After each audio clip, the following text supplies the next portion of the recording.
আমার পিছে পার্টি আছে মা, তুমি চিন্তা করো না। আমার পিছে আজকা মুখ্যমন্ত্রী প্রধানমন্ত্রী কই, পার্টি কই, এমএল কই, স্বপ্নবাল দাস আমি আছি তাই জায়গা লাগি নিছে আমি আরো 20টা নি জায়গা দেব।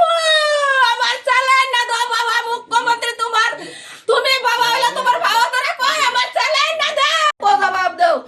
এই বসন্ত আম পাশা থেকে আমার ভাই কত খাইলো বইলো আইলো ম্যানেজারি করতো, জেডিমা ডাকছি তো আজকা বসন্ত কই, আজকা কই ম্যানেজার ওখান পর্যন্ত ধরে না, জবাব টালো না। আর তোমার এক ছেলে যে কোনো কারণে হারাইছে আমরা আছি, আজকা আমার এই ছেলে নিল কারা, এরা আমার হুলা কই, আমার আশিস কই, আশিস কোনো গাইডলাইন নাই, এমএলএ আর এমএলএর যাবেন কোনো গাইডলাইন নাই। আমার পাড়ার লোক আমার রক্ষা করতেছে আজকা, এক সপ্তাহ এসারতে কোনো খোঁজ নাই, গত সোমবার থেকে পাড়ার লোক আমার দেখতেছে, কিন্তু এমএলএ একটা কোনো কথা কইলো না, দেখলো না। শফিকের বাবা এই আমার বাড়িতে আইছে আজকে, শফিকের বাবা পর্যন্ত না, শফিকও না।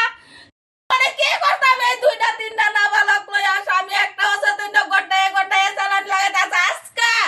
এমএলএর জামাই আমার ভাই সব সময় আইছে, এরা কেন আজকে একদিন আমার পরিবারটারে দেখলো না। আমার স্বামী কোন কারণে, আমার ছেলে কোন কারণে বিজেপি করছে, বিজেপির কি মুখ্যমন্ত্রী কয় হনে আমি যাই, মুখ্যমন্ত্রী দাঁড়ে আমি মুখ্যমন্ত্রী ধরছো না, আর টাকা দিয়ে বুলারা সব ছাইরা লাইব, টাকার বস্তা আছে, আমার টাকার বস্তা নাই দেখে আমার জীবন মুখ্যমন্ত্রী বাবা, তুমিও তোমার মার গরো হইছো বাবা। আজকে কেরে এমএলএর জামাই আমার বাড়িতে আইছে না, রাইতে দিনে আমার বাড়িতে আইছে আমার ছেলে এই মুভিস্টা বইয়ের কাজ করতে, এরপরে বিজেপির কিতাব সোশ্যাল মিডিয়ার কাজ করতে।